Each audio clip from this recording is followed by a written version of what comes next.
ትንቢት የማይጠብቅን ትንቢት ተናገሩ። ሮማውያኖች በጣም ሀያል ናቸው። የዛኔ በጣም በርካታ የዓለም ክፍሎችን ተቆጣጥረው ነበር። እንደዛም ሆኖ ግን በቅርብ ጊዜ ድል ታደርጓታላችሁ አሉ። እንዳሉትም ነቢያችን ሰለላሁ ዐለይሂ ወሰለም እንዳረፉ ወዲያው ድል ተደረገች ይቻላል። ሁለቱም ቆስጠንጢንያትም ልክ እንዲሁ ደግሞ ግብጽ። ጥያቄ ያለው ገጠር ይችላል። ሰላም አለይኩም ወዙ። ወአለይኩም ሰላም። አህለን አማን ነው ወይ? አልሐምዱሊላህ። ወዜ አንድ ጥያቄ ነበረችኝ እና ምን ትላለች? ብስሚላህ ሰላት ላይ ኢማሙ ወደ ሩኩ ወረደና አንድ ማእሙም ደግሞ ቾክሎ መጣና ተክብረተል ኢህራም ሳይል ወረደ ማለት ነው ወደ ሩኩ። ያ እንዴት ነው ሰላቱ ተቀባይነት አለው ወይስ መጀመሪያ ማረም ነበረበት ወደ ከመውረዱ? ሶላት አደራ፣ ይህን ነገር በደንብ አዳምጡ። የብዙ ሰው ስህተት ስለሆነ መስጂድ ሶላት አልጀማዓ ለመስገድ ሄዳችሁ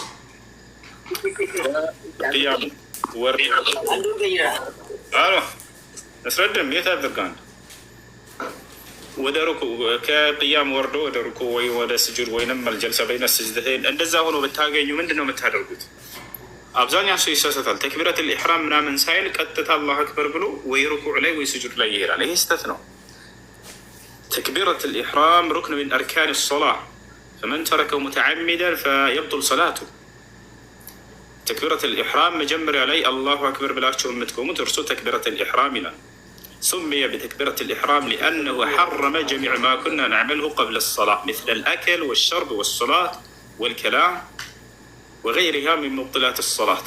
تكبيرة الإحرام يتبالبت مكنيات كصلاة بفيت ينبروا سراوتشن كله أرمي على الرقي صلاة تكبير عينة سلونا يوم جمرة تكبيرة الإحرام بلو الله أكبر كالاتشو كصلاة بفيت ست سراوتشن ينبروا نقراتوتشن كله أرمي على الرقي تكبيرانو بيالله إلى مسالي ببلات مددات يقولني يشوري ሌላም ነገራቶች። ስለዚህ ያንን ሰው ሳይል ሶላት መጀመር አይችልም። አላሁ አክበር ብለህ ተክቢረቱል ኢሕራም ካልክ በኋላ ከዚያ እንደገና ሩኩዕ ላይ ከሆኑ ለሩኩዕ ሌላ ተክቢራ ብለህ ነው ሩኩዕ የምትወርደው። አንድ ጊዜ ብቻ አላሁ አክበር ይልና ቀጥታ ወደ ሩኩዕ ይወርዳል። هذا خطأ عظيم። ይሄ ትልቅ የሆነ ስህተት ነው። لأن تكبيرة الإحرام ركن من أركان الصلاة فمن ترك ركن من أركان الصلاة ولو كانت واحدة متعمدا فصلاته باطلة باطلة باطلة. ايه نوشي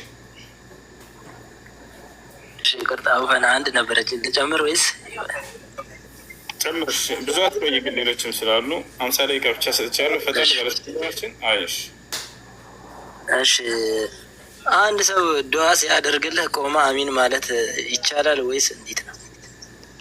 ቆመህ አሚን ማለት ቁጭ ብለህም አሚን ማለት ተጋድመህም አሚን ማለት ተኝተህም አሚን ማለት እየሄድክም አሚን ማለት ተቀምጠህም አሚን ማለት ትችላለህ። ችግር የለውም። እንደፈለህ ብቻ አሚን በል።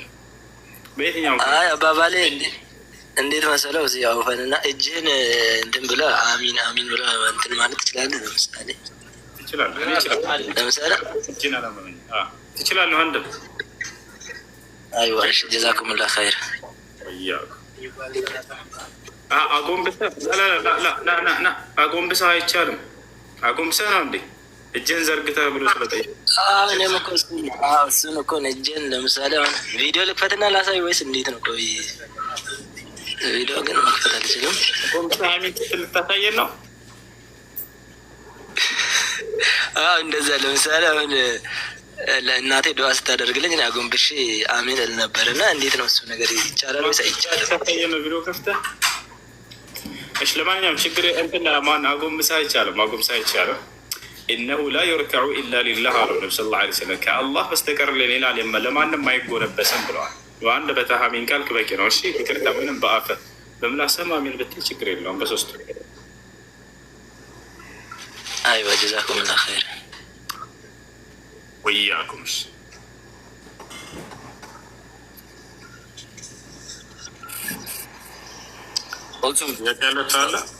ሰላሙ አለይኩም። ሰላም ወረሕመቱላሂ ወበረካቱ። ናም ቅድም እኮ አልጨረስኩም ነበር እና አንዲት በዛች በስዕላቶቹ ዙሪያ ማለት ነው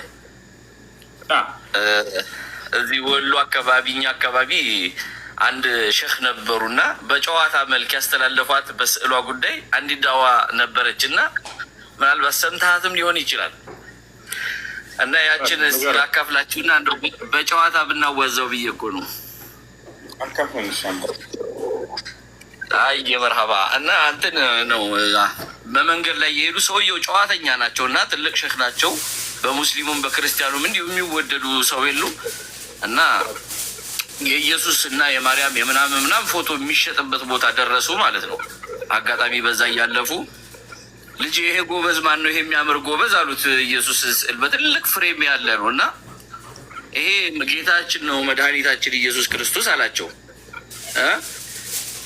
እናንተስ ታድላችኋል፣ ናፍቆታችሁ በፎቶ ይወጣላችኋል አሉት። እኛለን እንጂ የተደበቀ የማይታወቅ እያመለክን በናፍቆት አንገብግቦ ገደልና ያሉት ነገር ትልቅ መልዕክት ሆኖ ለኔ የሚሰማኝና በቃ በጣም ላይክ አድርጌዋለሁ እና ነው የሰማሁትን ነገር ላካፍላችሁ ብዬ ነው። እሺ ከላይ ትመልስለታለህ? አሁን ለጠየቀው ነገር እፎይ መልሳለህ?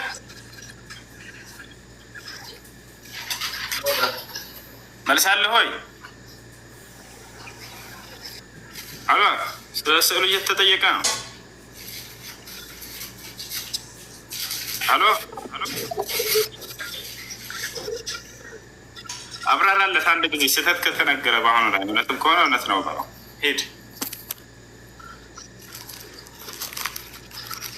በል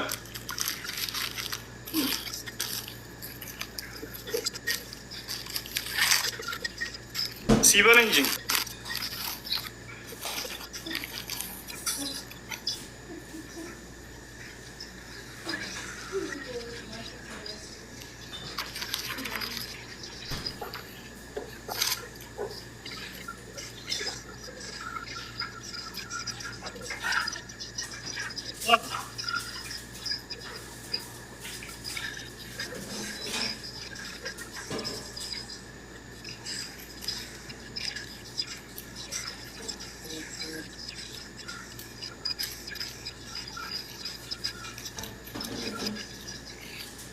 ቀጥል። ጥያቄ ያለ ሰው ይቀጥል።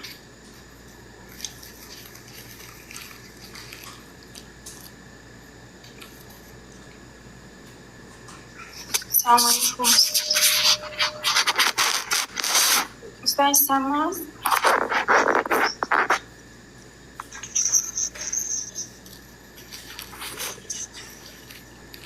ሰላም አለይኩም ኡስታዝ አይሰማም?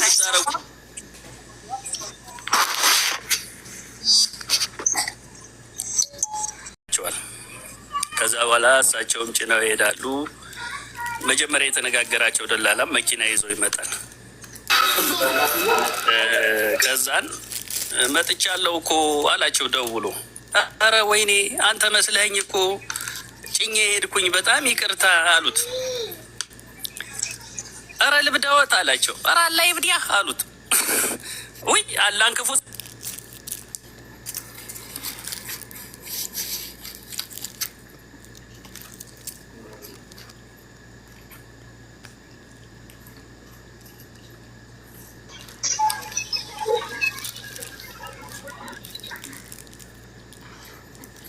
አድሚኖች ጥያቄ ያላችሁ?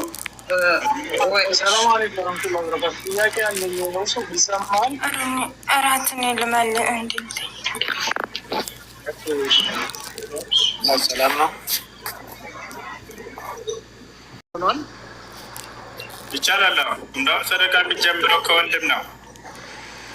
ስለዚህ ለዘመዴ ብሰጥም ችግር ሰደቃ ይሆንልኛል ማለት ነው። አዎ ነቢያችን ሰለላሁ ዐለይሂ ወሰለም እንደምናል ይኸውልህ፣ ሌላ ጥያቄ ከሌለ እንደውረች ግረብ ትልታለ ካንተ ደግሞ። ኦኬ እሺ፣ ሁለተኛ ጥያቄ ልቀጥል ነው። ያለሁበት ስራ ቦታ ውዱ ለማድረግ አይመቸኝም እና በጫማ ነው ታሙ እንትን የማደርገው። ውዱ ሳደርግ ጫማ ላይ ነው እንትን ያው ጫማ ግን ሽንት ቤትም ምናምንም ገባበታለሁ። እንደዛ ነው የምሰግደው። እሱ ነገር እንዴት ነው የሚታየው? ጫማ ሽንት ቤት በገባበት ብሰግድ ያው መውጣትም መስገድ ስለማይመቸኝ ቦታ ምናምን ስላሌለ ባገኘበት ቦታ ሽንት ቤቱን ውሃ ያልተጠበቀ ከሆነ ነጃሳ ከሆነ በዚያ ቦታ ላይ በገባበት መስገድ አይቻልም።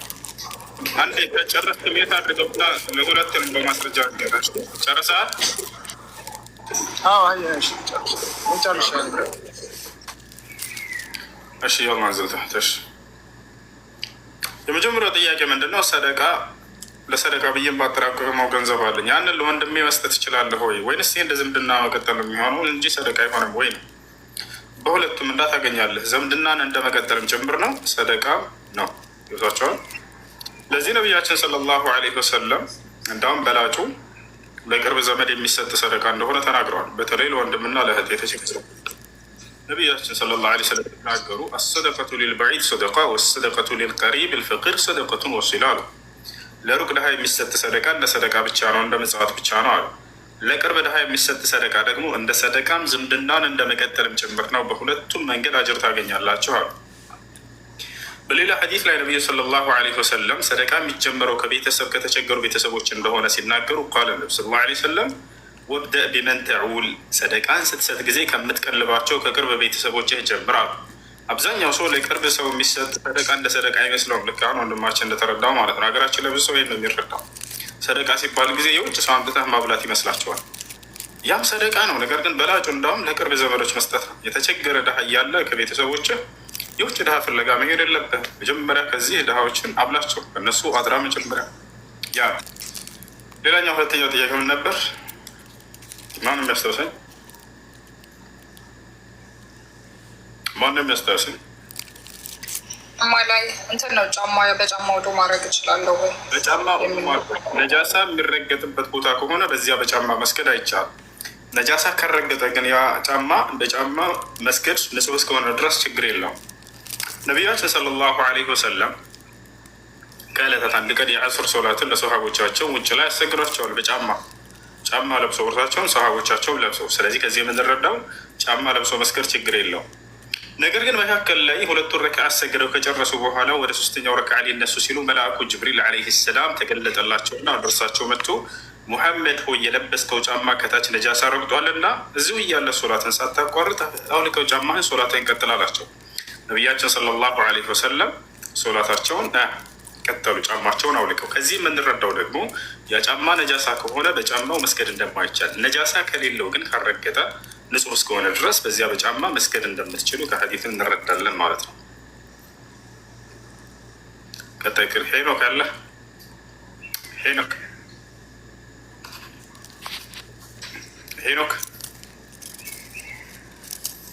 አለ ወይ? እሺ፣ ከላይ ክርስቲያኖች ካላቸው መጠየቅ ትችላላችሁ። ሰላም ነው። እሱ እንዴ ነው?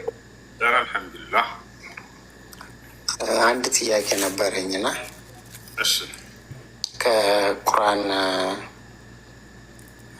9:30 ላይ ታስታውሰ? ችግር የለም። እሱ ላይ ጥያቄ ምንድን ነው?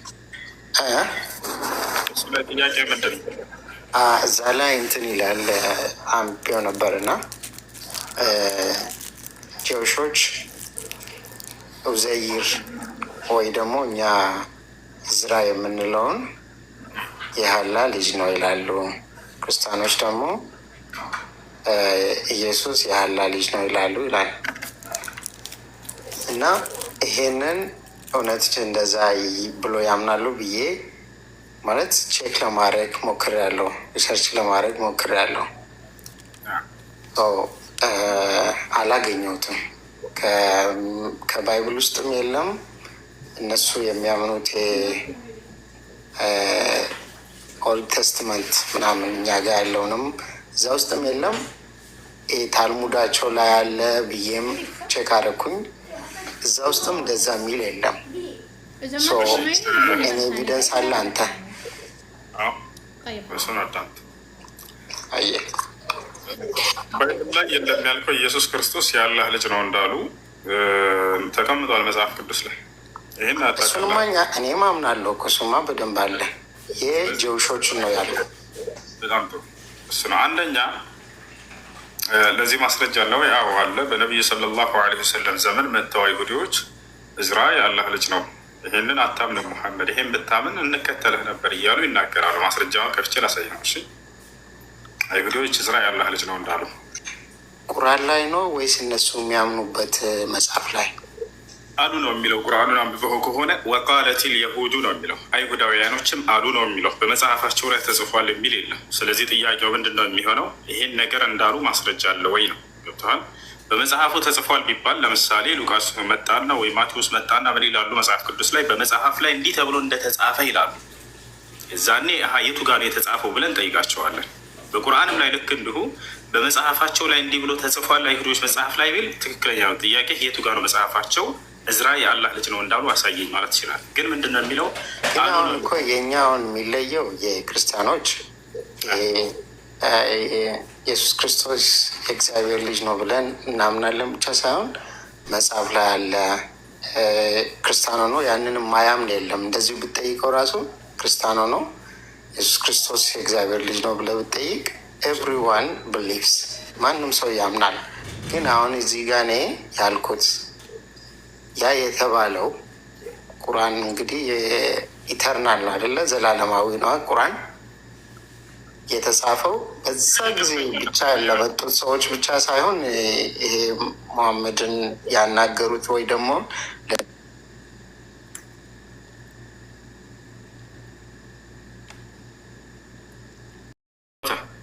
ይሄ ሰውዬ ምንድን ነው? ከሸሄዶች ነው፣ ከሰማዕታት ነው። ነገር ግን ሌላኛው እዚህ ልታውቁ የሚገባው ነገር ማዕበል እየመጣ እንደሆነ እያወቀ አደጋ ላይ እንደሚሆን እያወቀ ሰውየው መርከብ ላይ ተሳፍረው ቢሄድስ ይሄ ሰውዬ ይህ ሰው ራሱን መጠበቅ አለበት። ቦታቸዋል አይደለ? ራሱን መጠበቅ አለበት፣ መጓዝ የለበት። ቢጓዝ ሸሂድ ይሆናል ወይ? አይሆንም። ምናልባትም ራሱን ካጠፉት ሰዎች ሊካተት ሁሉ ይችላል። ይህን ከልክለዋል ነቢ ሰለላሁ ዐለይሂ ወሰለም። ቃለ ነቢ ሰለላሁ ዐለይሂ ወሰለም መን ረኪበ አልበሕረ ዐንደ እርቲጃጅሂ ፈላ የሉመነ ኢላ ነፍሰሁ። ማዕበል እንትን እያለ እየመጣ እያለ በጣም በኃይል እየመጣ እያለ ጀልባን ወይንም መርከብን ተሳፍሮ የሄደ ሰው ቢሞት ራሱን እንጂ ማንንም ተጠያቂ እንዳያደርግ እንዳይወቅስ ብሏል ነቢ ሰለላሁ ዐለይሂ ወሰለም። ታቸዋል አለ።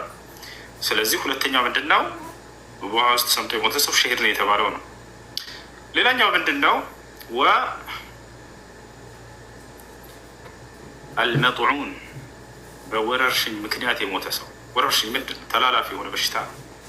ይህም በሰላም ቤትህ ቁጭ ብለህ ምንም አይነት ጥፋት ሳታደርግ መጣና ያ ነገር አንተን አጠቃ፣ አንተ ሸሂድ ነህ። ለምሳሌ ኮሮና ከአንድ ሰው ወደ ሌላ ሰው የሚተላለፍ የሆነ ህመም። ሌላኛው ምንድን ነው? ወልመህዱም አሉ ነቢ ሰለላሁ ዐለይሂ ወሰለም። መህዱም ማለት የሆነ ነገር ተደርምሶበት የሞተ ሰው። ቤትህ ቁጭ ብለሃል በሰላም መጣና ከላይ ተደረመሰብህ ሞት። ዛፍ ሊሆን ይችላል፣ ድንጋይ ሊሆን ይችላል። ከሆነ ቦታ ላይ ተቀምጠህ ተደርምሶብህ ብትሞት። ከዛሊክ ልክ እንዲሁ ሼክ አብዱልዐዚዝ ብን ባዝ በዘመናችን የነበሩ ታላቅ ዓሊም በዚህ ጉዳይ ላይ በመኪና አደጋ የሞተም ሰው ከዚህ ይካተታል ብሎ ተናግረዋል። መኪና መቶ ተጫነህ፣ ለምሳሌ ገደለ፣ ወይንም ደግሞ እየተጓዝክ እያለህ ተገልብጠህ ሞትክ፣ ቶችዋል። ይህም ከዚያው ነው። ነገር ግን ሼክ አልባኒ እዚህ ጋር ሌላ ሀሳብ ሰጡ፣ በዚሁ ጋር በተያያዘ ማለት ነው። ከልክ በላይ ራሱን አደጋ ላይ በሚጥል መልኩ እያበረረ የሞተ ሰው ልክ የመጀመሪያው ታስታውሳለች፣ ቅድም የነገርኳቸው ሐዲስ ማዕበሉ በጣም እየመጣ እያለ እንደተሳፈረ ሰው ልክ እንደዛ ነው የሚታየው። ያ ሰውዬ ራሱን እንጂ ተወቃሽ እንዳደርግ ብለዋል ነቢ ሰለላሁ ዐለይሂ ወሰለም። አሁንም ልክ እንዲሁ ከልክ በላይ እያበረረ እየነዳ አደጋ ላይ ሊጥልብ እንደሚጥለው አይነት ነገር አንዳንድ እየነዳ ያ ሰውዬ አደጋ ላይ ቢወርቅ ይሄ ከሸሂዶች የሚካተት አይደለም። ሌላኛው ነቢያችን ሰለላሁ ዐለይሂ ወሰለም ወልመብጡን አሉ። በሆድ ህመም ምክንያት የሞተም እርሱ ከሸሂዶች ነው። ሆድ ውስጥ ማንኛውም ህመም ጉበት ሊሆን ይችላል፣ ጨጓራ አንጀት ሊሆን ይችላል። ልክ እንዲሁ በውልደት ምክንያት የምትሞትም እርሷም ከሸሂዶች ነች። በዚሁ አጋጣሚ ከሆድ ህመም ከሚለው ይከተታል። እንዳውም ለእርሷ ለየት አድርገው ነቢ ሰለላሁ ዐለይሂ ወሰለም በእርግዝና ምክንያት የሞተች ሴት ከሸሂዶች እንደሆነች ተናግረዋል። ሌላኛውና ትልቁ የመጨረሻው ምንድን ነው? ወልሙጃሂዱ ፊ ሰቢልላህ ያሰላም፣ በአላህ መንገድ ላይ ትግል እያደረገ መስዋዕት ማነው ሰማዕት የሆነ እርሱ ደግሞ እየታገለ እያለ የተገደለ። ይሄ ትልቁ ሙጃሂድ አይነት ነው። የሌሎቹ ምንዳቸው አንድ አይነት ነው፣ የዚህኛው ደግሞ ይለያል። ይሄ ሰው ገነት ነው። ገነት ከመግባት የሚያግደው ምናልባት የሰዎች ብድር ካለበት ነው። ያን ብድሩን እስኪመልስ ድረስ በገነት በር ላይ ይቆማል። ብድር በጣም ከባድ ነገር ነው ከአላህ ዘንድ። የገነት ተብላችሁ ልትገቡ ብላችሁ የሰዎች ብድር ካለባችሁ ያ ሰው መጥቶ ብድሩን እንትኑን ሐቁን እስክትከፍሉ ድረስ ገነት አትገቡ። ያ ሰው መጥቶ ያንን ብድሩን ከሂሳብ ከተወራረደ በኋላ ከአላህ ስብሐነ ወተዓላ ዘንድ የዛኔ ገነት ይገባል። ሀታ ለምን ሙጃሂድ አይሆንም? በአላህ መንገድ ላይ መስዋዕት የሆነ ለምን አይሆንም? ያችሁ። ስለዚህ አደራ ብድር ያለባቸው ሰዎች መልሱ። ብድሬን ትመልሳለህ ያድርጉ። ሰው እየተከታተልከው እሺ ጀዛከላህ። ለአላህ ብዬ እወድሃለሁ። አላህ ይጨምርልህ። መልካም ጊዜ። መልካም ጊዜ ለእኔም ለአንተም እንደዛ። እሺ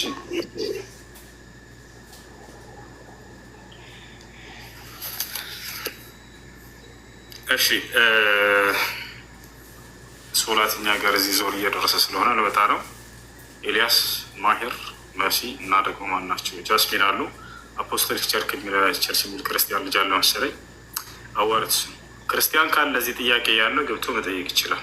መጠየቅም ይችላል፣ መስበክም ይችላል። ክርስቶስ መጽሐፍ ላይ ሲናገር ምን አለ? በሰው ፊት ለመሰከረልኝ በአባቴ ፊት በመንግስተ ሰማያት መሰክርለታለሁ ብሏል። አሁን ናቲ ከላይ ያሉ ጭናት ናይል ክርስትና ሊሰብክ ነው። በደንብ አዳምጡት እስኪ። ክርስትና ምንድን ነው? ስበክ። ይህን ሁሉ ናቲ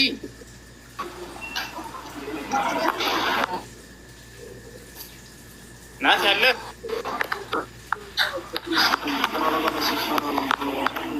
ናቲ ናታኒ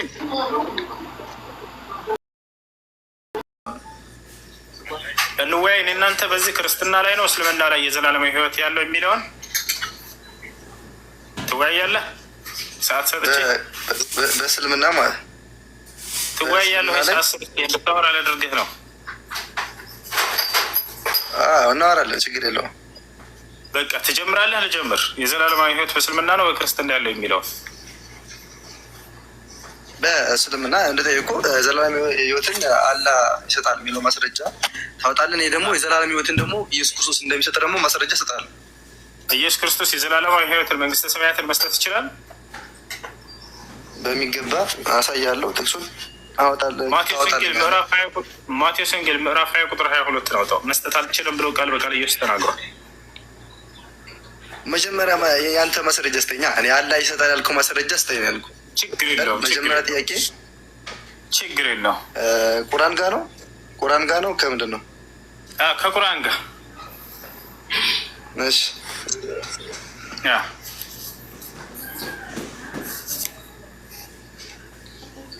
እንደያጠሉ። እሺ ሙሳብን ትልቁ ላይ አድርጉት። ሙሳብ ትልቁ ላይ ይሆን በስተሽ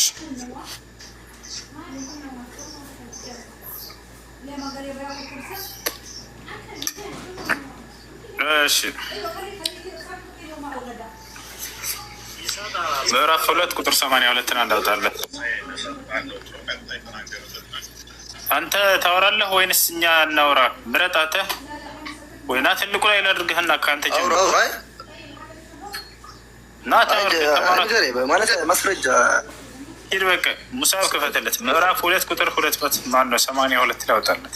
82 መርሐባሽ አይ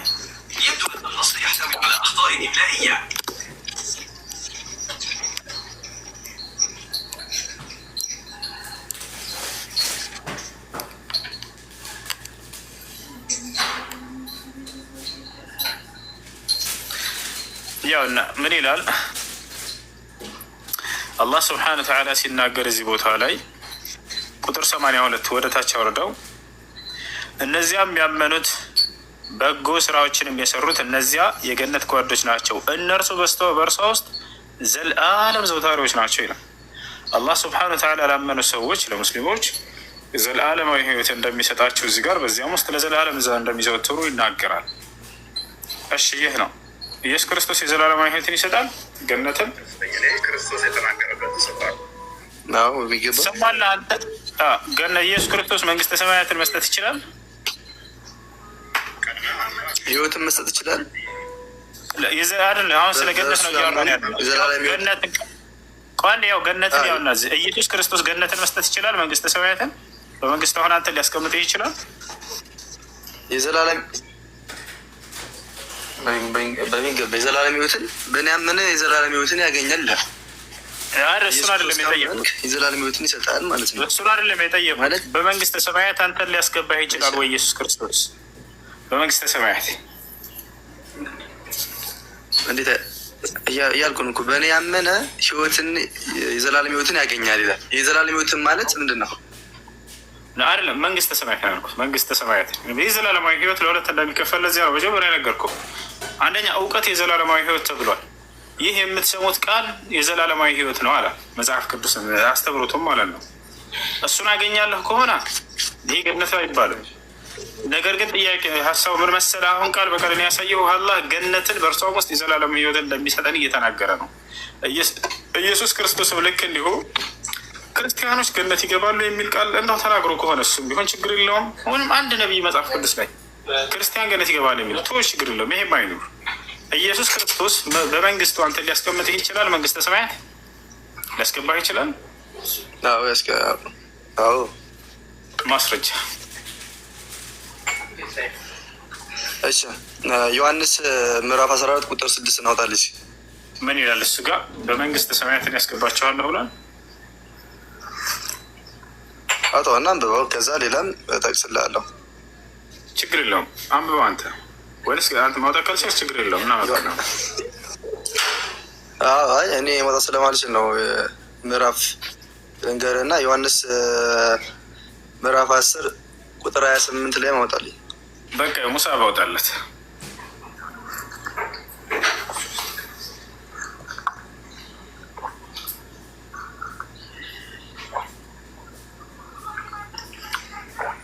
እሺ እውነትም ህይወትም መንገድም እኔ ነኝ የሚለው ነው። በመንግስተ ሰማያት አስገባቸዋለሁ የሚል ቃል እኮ ነው የፈለገው። በመንግስተ ሰማያት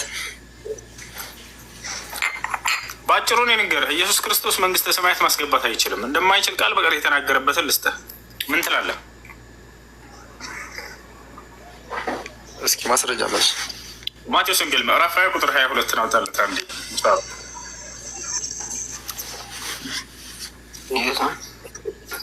ማቴዎስ ወንጌል ምዕራፍ 20 ያና ቁጥር 22 ኢየሱስ ክርስቶስን መታ የዘብዴዎስ ልጆች እናት እነዚህን አንተ ቤት አድርገህ ተማር እንጂ አዳምጥ አታዳምጥ ላይ አዳምጥ። አሁን እዚህ ጋር ተማር እና አታ ይሄን የመጨረሻ ሰምተህ ትወርዳለሽ።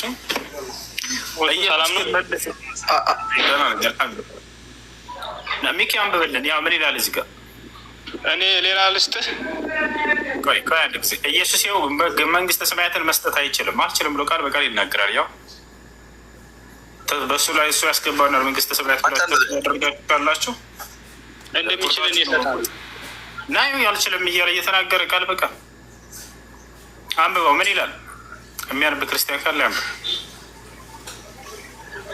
ሚኪን አንብብ። ሚኪ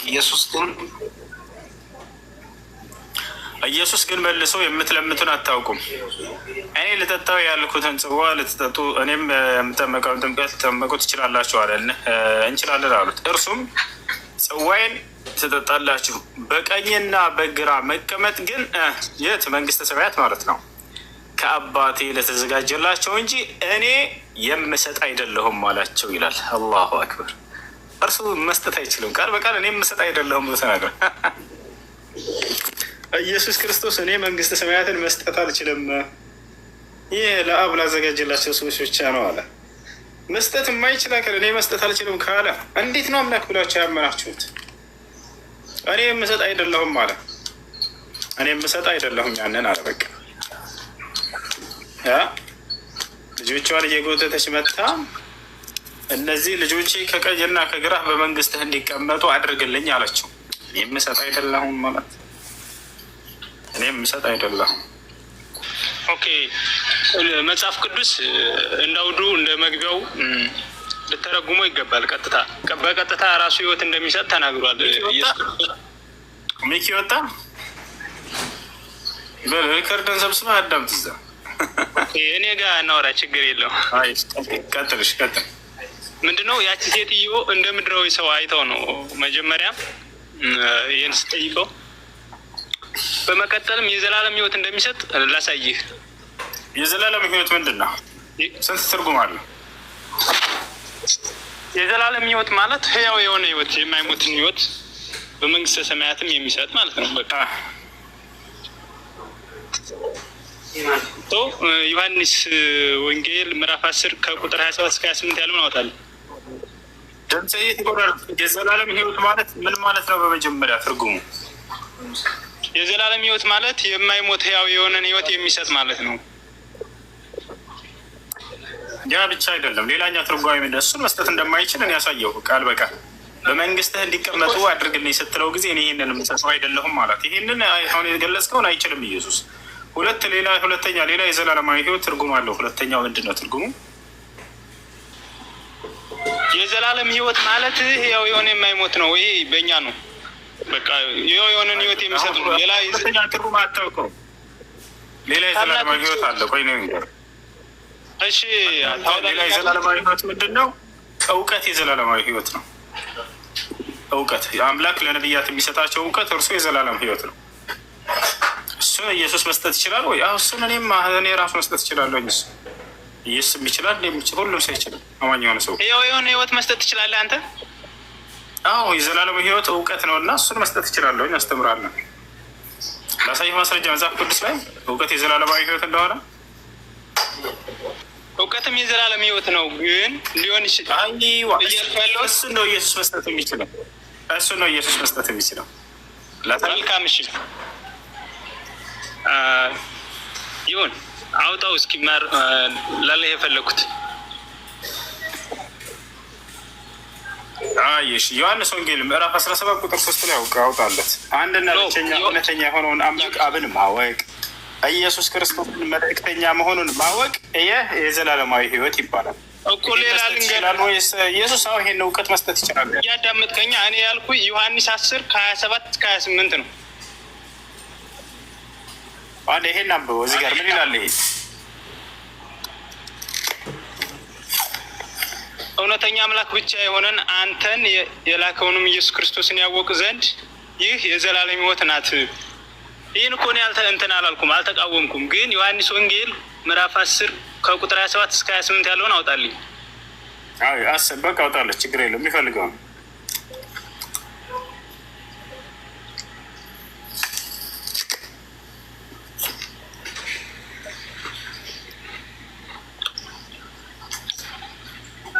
በጎችም ድምፄን ይሰማሉ፣ እኔም አውቋቸዋለሁ፣ ይከተሉኝማል። እኔም የዘላለም ህይወትን እሰጣቸዋለሁ፣ ለዘላለምም አይጠፉም፣ ከእጆችም ማንም አይነጥቃቸውም ይላል። ይሄ ምንድን ነው የሚያሳየው? እራሱ የዘላለም ህይወትን የሚሰጥ ኖ ነበረው። አዳምጥ፣ ይኸውልህ አዳምጥ። የዘላለም ህይወት እያለ ያለው ራሱ በጣም ጥሩ መጣ። ያን እውቀት ነው ከአምላክ ከአብ የተቀበለውን እውቀት መስጠቱን ነው። አሁን ወረድ ብለን ላሳየህ ነው። አብሽር፣ ወረድ አድርገው። ምን ይላል? የሰጠኝ አባቴ ከሁሉ ይበልጣል አለ። ታውቃለህ አለ። የሰጠኝ አባቴ ከሁሉ ይበልጣል፣ ከአባቴ እጅ ሊነጥቃቸው ማንም አይችልም። እኔና አብ አንድ ነንና እንትን በለው። እሺ ቆይ እኔ እዚህ ጋር ላቁም። እሺ አብና እሱ ይለያያሉ? አሁን ሌላ ጥያቄ ነው። እሱንም እመጣበታለሁኝ። አሁን ልትገነጥለው ነው። ከታች ሂደህ ይህን ዘለኮ ከታች ሂደህ ልትገነጥለው ነው። አውዱን እያነበብከው ስትሄድ ምንም የሚለያዩ የለም። ምክንያቱም ክርስቶስ ራሱ ከማን ሲሆን እኔም ነው እኮ የሚለው። ከተናገርክ በኋላ እኔ እንድናገር ከፈቀድክልኝ አዳምጥ። እንደገና ስናገር ጣልቃ ትግባ። እሺ ኦኬ። እሺ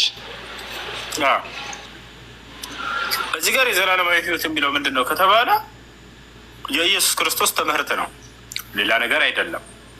አንድ ከላይ ጀምረህ ብላቸው ምን ብሎ እንደመጣ እንመልከት። ያውና ክረምትም ነበረ፣ ኢየሱስም በመቅደስ ሰለሞን ደጅ መመላለሻ ይመላለስ ነበር። አይሁድም እርሱን ከበው እስከ መቼ ድረስ በጥርጣሬ ታቆየናለህ? አንተ ክርስቶስ እንደሆንክ ገልጠህ ንገረን አሉት። ኢየሱስ መለሰላቸው እንዲህ ሲል፣ ነገርኳቸው አታምኑም? እኔ ከአባቴ የማደርገው ስራ ይህ ስለ እኔ ይመሰክራል አለ። እኔ በአባቴ ስም የማደርገው ስራ ይህ ስለ እኔ ይመሰክራል። እናንተ ግን እንደነገርኳቸው ከበጎቼ ስላልሆናቸው አታምኑም አላቸው። አሁን በደንብ አዳምጥ። በጎቼ ድምፄን ይሰማሉ ይላል ኢየሱስ ክርስቶስ። ከኢየሱስ ክርስቶስ ሐዋርያቶች የሰሙት ምንድን ነው? እውቀትን ነው አይደለ?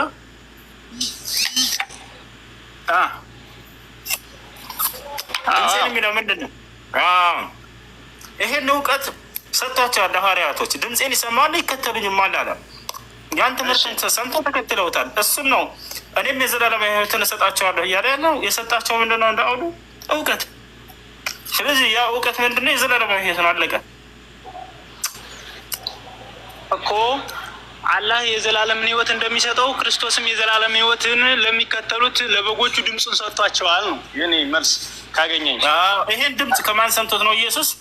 ሌላ አካል መስጠት ይችላል ወይ ነው እኮ እኔ እያልኩ ያለሁት። ሌላ አካል መስጠት ይችላል ወይ? እሱ ለበጎቹ ትርጉሙ ምን ማለት ነው? እዚህ ጋር ይሄን ነቢያቶች መስጠት ይችላሉ እያልኩ እኮ ነው። ኢየሱስ ክርስቶስ ከአምላኩ ሰምቶ ነው ይሄን ቃል ከአዳም ስረጋ በላ በኋላ እሺ፣ አዳምጣለሁ። ክርስቶስ ይህን እውቀት ከማን የተቀበለው? ከራሱ አይደለም። ታውቃለህ አይደለ? አባት ሆይ የሰጠኝን ቃል ሰጥቻቸዋለሁኝ ይላል። ቃሉን ከማን የተቀበለው? ከአምላኩ ነው አይደለ?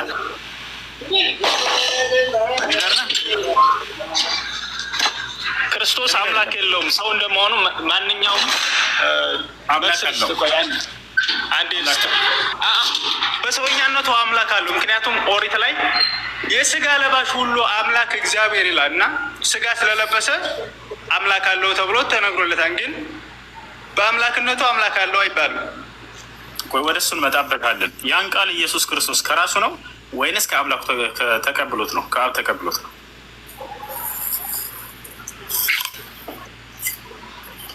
ምን ኢየሱስ ክርስቶስ ትምህርቱን ከራሱ ነው ወይንስ ከሌላ አካል ተቀብሎት ነው? ከአብ ተቀብሎት ነው። አብ ሰጥቶት ነው። እሱ ከአብ ጋር አይለያይም፣ አንድ ነው። ግን ወደዚህ ምድር ሲመጣ የላከው ትምህርቱ ከራሱ ነው አይደለም? ባጭሩ በቃ አይለያይም። የአባቱን ቃል ሊያስተላልፍ ነው የመጣው። አባት አለው ብሎ እናምናለን።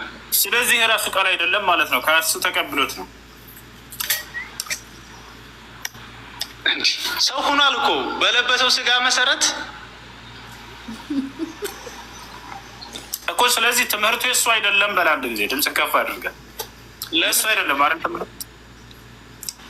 ለምንድን ነው የእሱ ትምህርት ያልሆነው? አይደለም በቃ ማስረጃ ልስጥ። ሙሳብን ትልቁ ላይ አድርጉት።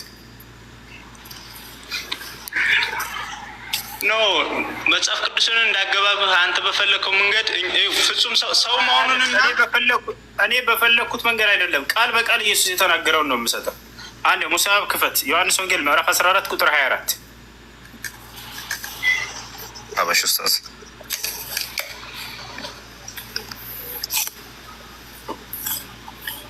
ቁጥር 24 ላይ 14 24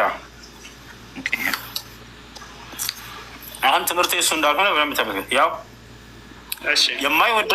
የማይወደን ቃሌን አይጠብቅም አለ ኢየሱስ። የምትሰሙት ቃል የላከኝ የአብ ነው እንጂ የኔ አይደለም። በርስካ ጊዜ የኔ አይደለም አለ ኢየሱስ። ልነግረኝ የፈለግከው እዚህ ላይ ትምህርቱ የራሱ አይደለም፣ ተሰጥቶት ነው ትምህርቱ ራሱ። ስለዚህ ያን የዘላለማዊ ሕይወት እሰጣለሁ ሲል፣ ያንን እውቀት እሰጣለሁ ሲል ከራሱ አይደለም ራሱ ከአብ ከላይ አንብቦስ ምን እያሉ ነበር? መጀመሪያ ምን እያሉ ነበር? ሙሉን አንብብ፣ ችግር የለውም። ኦኬ ከፍ አድርገው ከመጀመሪያው ጀምረህ እስኪ ወደ 19 ምናምን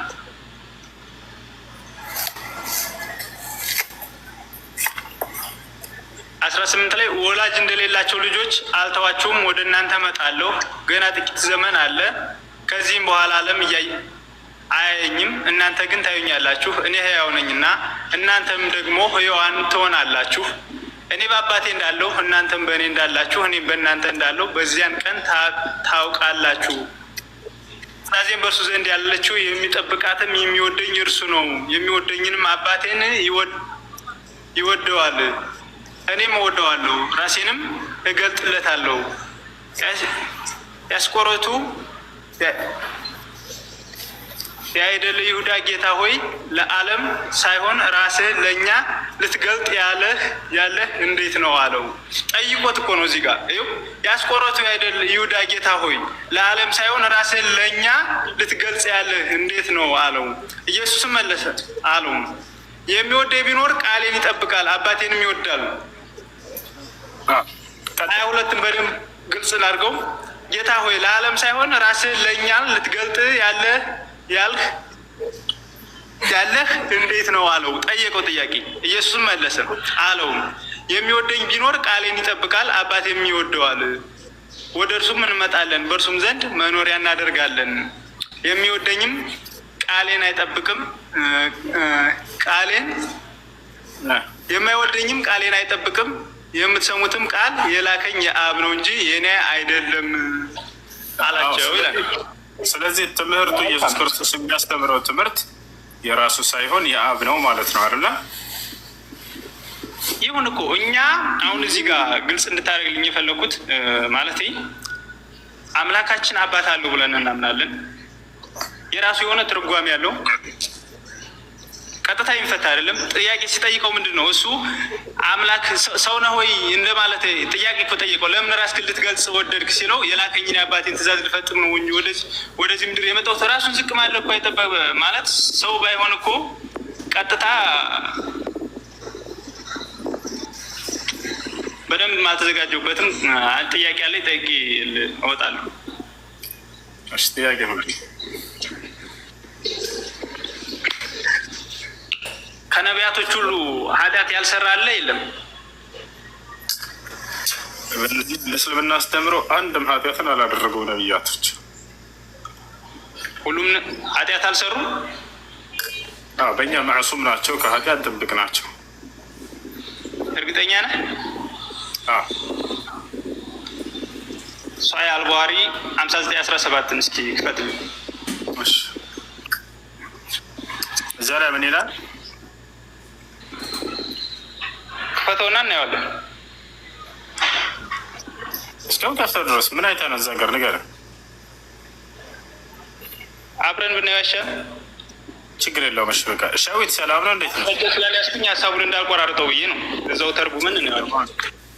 ሻዊት ይሰማሻል ወይንም ይሰማሃል?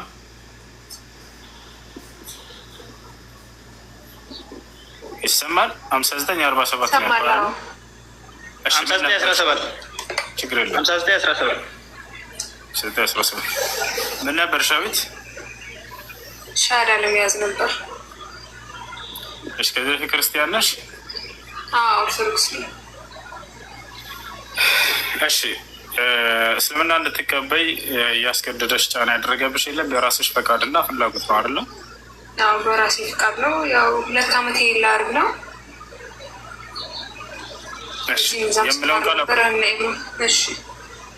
የምለውን ቃል አብረሽ አሽሀዱ አላ ኢላሃ ኢለላህ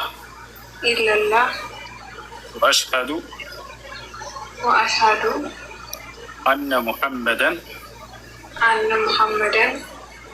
ረሱሉላህ። ማሻአላህ ለአላህ ምስጋና ይገባ። ከዚህ በኋላ ሙስሊም ሆነሻል። አሁን ያልሽው ቃል የሸሃዳ ቃል ወይም የምስክር ቃል ይባላል። ማንኛውም ሰው ወደ እስልምና ሃይማኖት ሲገባ ጊዜ የሚሰጠው የምስክር ቃል ነው። ትርጉሙ እነሆ ከአንዱ አምላክ ከአላህ በስተቀር በእውነት የሚመለክ ሌላ አምላክ የለም ብዬ መሰክራለሁ፣ ሙሐመድ ደግሞ የአላህ መልእክተኛ እና ነቢይ ናቸው ብዬ መሰክራለሁ ማለት ነው። ማንኛውም ሰው በነቢያቶችም ዘመን ወደ እስልምና ሃይማኖት ሲገባ ጊዜ ይህን የምስክር ቃል እየሰጡ ነበር የሚገቡት። የመጀመሪያው ምስክር ስለ አምላክ ነው። በትእዛዛት ሁሉ ፊተኛና መጀመሪያ አንዱን አምላክ በብቸኝነት ማመን እንደሆነ ይህ ሁሉም ነቢያቶች አስተምረዋል። ከዚያም በኋላ በዘመኑ የተላከውን ነቢይ እንደ ነቢይ ይቀበሉ ነበር። ለምሳሌ ወደ ሐዋርያቶች ስንመጣ ጊዜ በሱረቱል ማኢዳ ምዕራፍ 5 ቁጥር 111 ላይ ወደ እስልምና እንዴት እንደገቡ ሲነግረን አላህ በእርሱ በአምላክ በአላህ አንድነት አምነው ከዚያም በኋላ የክርስቶስን የዒሳን መልእክተኛነት መስክረው ነበር። ልክ እንዲሁ በአሁንም ዘመን በዚሁ ነው ማለት ነው። አንድ ሰው እስልምና በመቀበሉ ምን ያገኛል ወደሚለው ስንመጣ የዚህ ዓለም ትልቁ ጸጋ ከኃጢአት መዳን ነው፣ በኃጢአት ንጹህ መሆን ነው እና አንድ ሰው ወደ እስልምና ሃይማኖት ሲገባ ጊዜ ያለፈ ኃጢአቱ ሁሉ ይደመሰስለታል፣ ይማርለታል። አላህ ይህም በቁርአን ላይ ሲናገር ቁል ለለዚነ ከፈሩ እየንተሁ ይግፈር ለሁም ማ ቀድ ሰለፍ ይላል። ሙሐመድ ሆይ ለእነዚያ ለካዱ ሰዎች እንዲህ ብለህ ንገራቸው፣ ካሉበት ኃጢአት ቢቆጠቡና ወደ እኔ ቢመለሱ ያለፈ ኃጢአታቸውን ሁሉ ምርላቸዋለሁ እያለ ይናገራል። እንዲሁም በነቢያችን ሰለላሁ ዐለይሂ ወሰለም ሐዲስ ላይ አልኢስላም የጅቡ ማ ቀብለሁ አሉ። እስልምና ከእርሱ በፊት ያለን ኃጢአት ያስተሰርያል ያስምራል አሉ።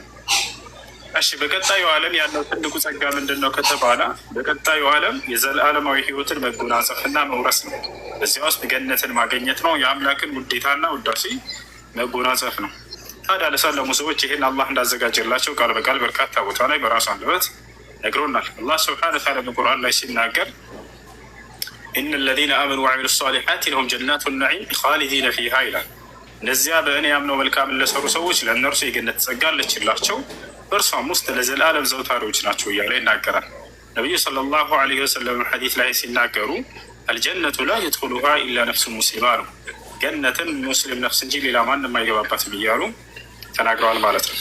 እሺ አንድ ሰው እስልምናን ከተቀበለ ከእርሱ ምን ይጠበቃል ወደሚለው ስንመጣ ለዚህ ላመነውና ለመሰከረው ለአንዱ አምላክ ለአላህ እየተገዛ እስከ ፍጻሜ ድረስ መቆየት ነው። እዚህ ዓለም ላይ የተፈጠርነው እርሱን በመገዛት እንድናሳልፍ ነው። አምላክ በከንቱ አልፈጠረን። በቁርአን ላይ ሲናገር አፈሐሲብቱም አነማ ኸለቅናኩም አበሳ ይላል። እኔ ዝም ብዬ በከንቱ የፈጠርኳቸው ይመስላችኋልን? በፍጹም እንደዚህ አላደረግኩም እያለ ይናገራል። ታዲያ ለምን ፈጠረን ብለን ስንጠይቅ እዚህ ጊዜ ቁርአን ምን ይላል? ወማ ኸለቅቱል ጂነ ወልኢንሰ ኢላ ሊያዕቡዱን ይላል አላህ። ወማ ኸለቅቱል ጂነ ወልኢንሰ ኢላ ሊያዕቡዱን፣ ሰዎችን እኔም በብቸኝነት እንዲገዙኝ እንጂ ለሌላ ዓላማ አልፈጠርኳቸውም የሚል። ስለዚህ ሻወር ትወስጃለሽ ስለ ሶላት አሰጋገድ በመማር ለዚህ ላመንሽውና ለመሰከርሽው ለአንድ አምላክ ለአላህ ሶላትን መስገድ እርሱን መገዛት ትጀምሪያለሽ ማለት ነው። ስለ ሶላት አሰጋገድ የሚያስተምረኝ አለ ግሩፕ ወይ ችግር የለም።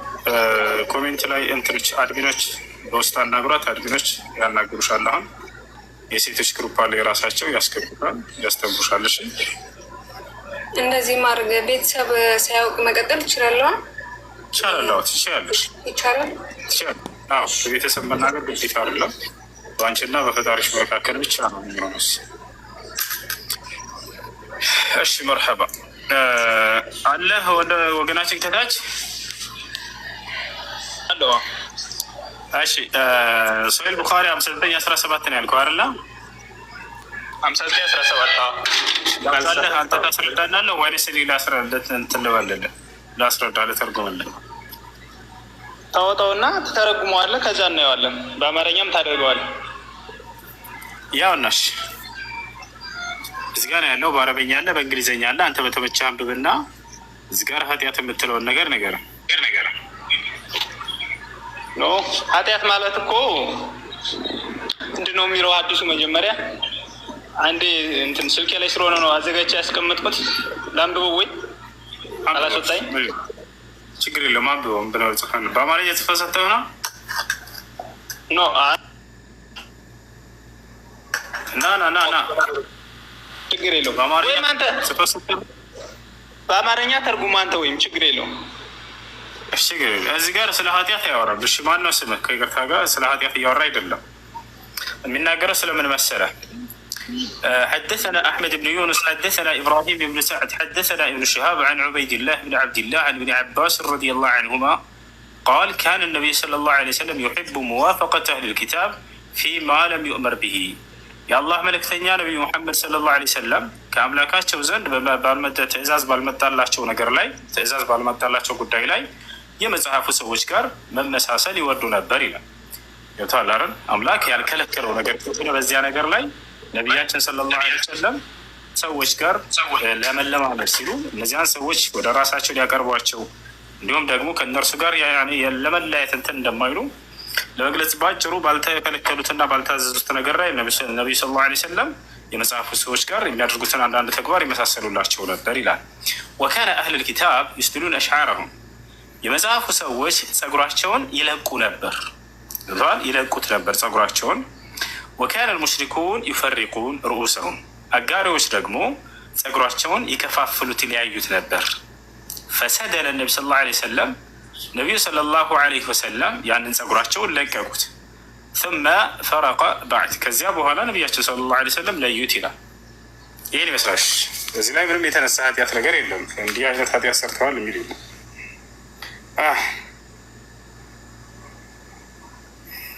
አለ። ሄሎ አንተ ማዕና ወላ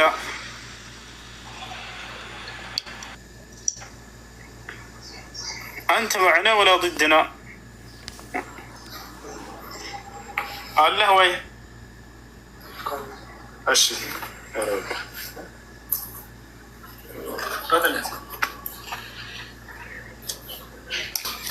እሺ ጥያቄ ያለው ካለ ይቀጥል።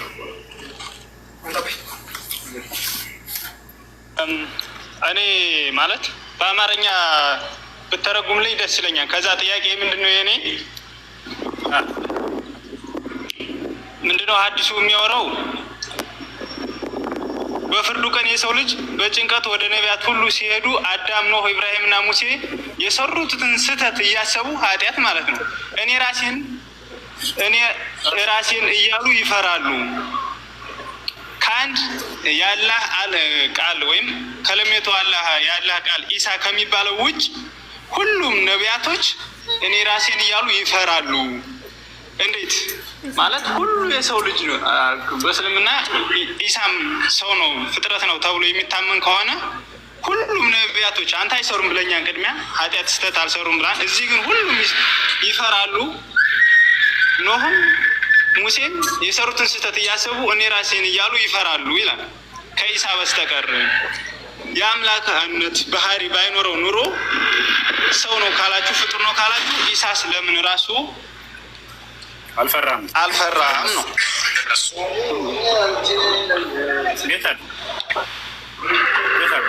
ያመጣው ሐዲስ ቁጥሩን አውቀዋለሁ፣ ችግር የለውም አወጣልሃለሁ። ይሄ አይደለም ቁጥሩ። እሺ ወገናችን ግን እዚያ ቦታ ላይ አሁን ሌላ 415 ምናምን የሚላል ልክ ነው። ሌላ ቦታም አለ፣ ችግር የለም። አሁን ዒሳ ራሱ ፈርቷል። ላሳየህ ነፍሴ ብሏል ዒሳም ራሱ ይሄ አይልም ይላል።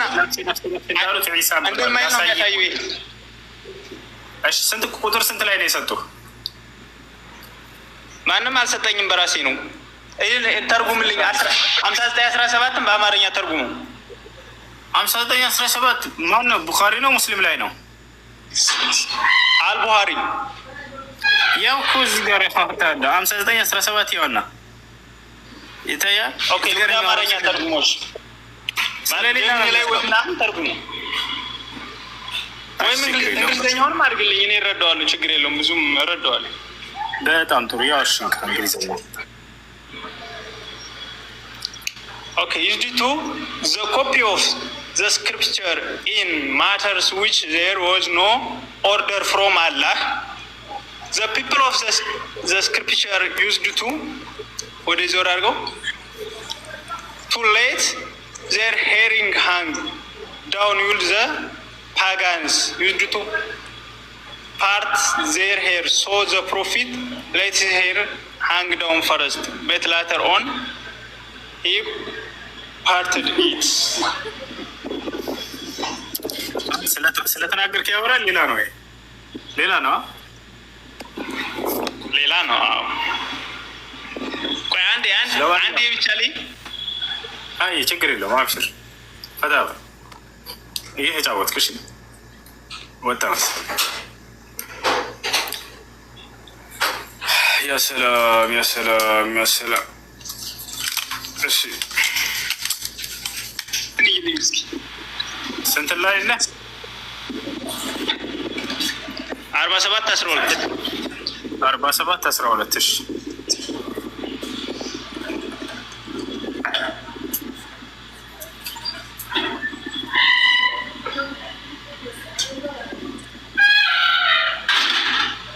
አርባ ሰባት 12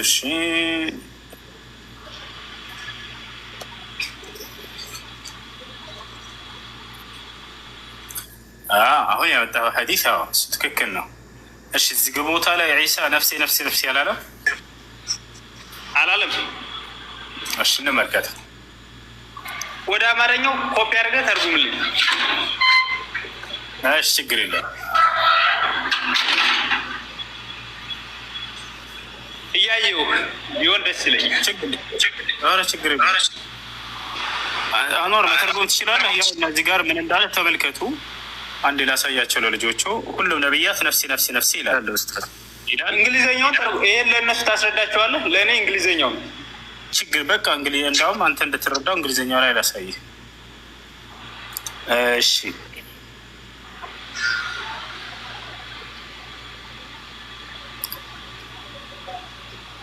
ያ እነዚህ ጋር የዒሳን ሙሉውን አንብበው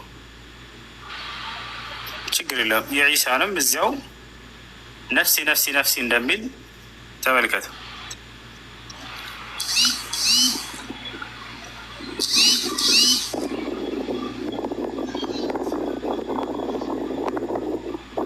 ውስጥ እኔ ጋር ነው መሰለኝ ኔቱ። እሺ ቀጥሉ። አሳየው አንድ ጊዜ ዒሳ ነፍሲ ነፍሲ ነፍሲ እንደሚል አለ። አሳየው። የታል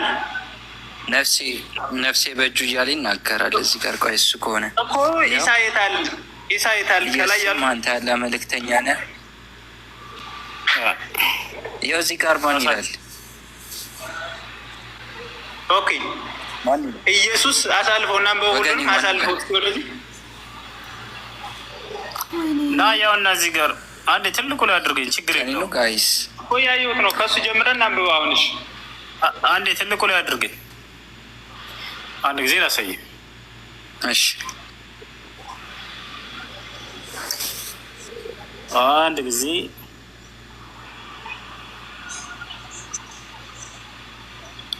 ያው እና እዚህ ጋር ይታያል። እንግሊዝኛ ታነባለህ አይደለ? ያው እና ከዚህ ጀምረ አንብበው። ጀሰስ ይላል አይደለ? ከዚህ ጋር ይላል ሙሴ እዚህ ጋር ነፍሲ ማይሰልፍ ይላል አይደለ? ሙሴ መጀመሪያ ማይሰልፍ ካለ በኋላ ከዚያ በኋላ ጎቱ ሰሟን ቀጥል። አሁን ሂድና እያነበብክ ዒሳ ደግሞ ራሱ እንደ ነቢያቶች ነፍሲ ነፍሲ እንዳላሳያለሁ። ሂድ እና ምንድን ነው የሚለው? ጀሰስ ዩ አር አላህስ ሚሴንጀር ኤንድ ሂዝ ወርድ ዊች ሂ ሴንት ቱ ሜሪ ኤንድ ሱፐሪየር ሶል ክሬትድ ባይ ሂም። በሱ ሱፐሪየር በመንፈሱ የተፈጠረው ቀጥል። ሂድ ነፍሲ እንዳለ ልናሳይ ሂድ እኮ ቶክድ ቱ ዘ ፒፕል ዌል ስቲል ያንግ ኢን ዘ ካራድል ፕሊዝ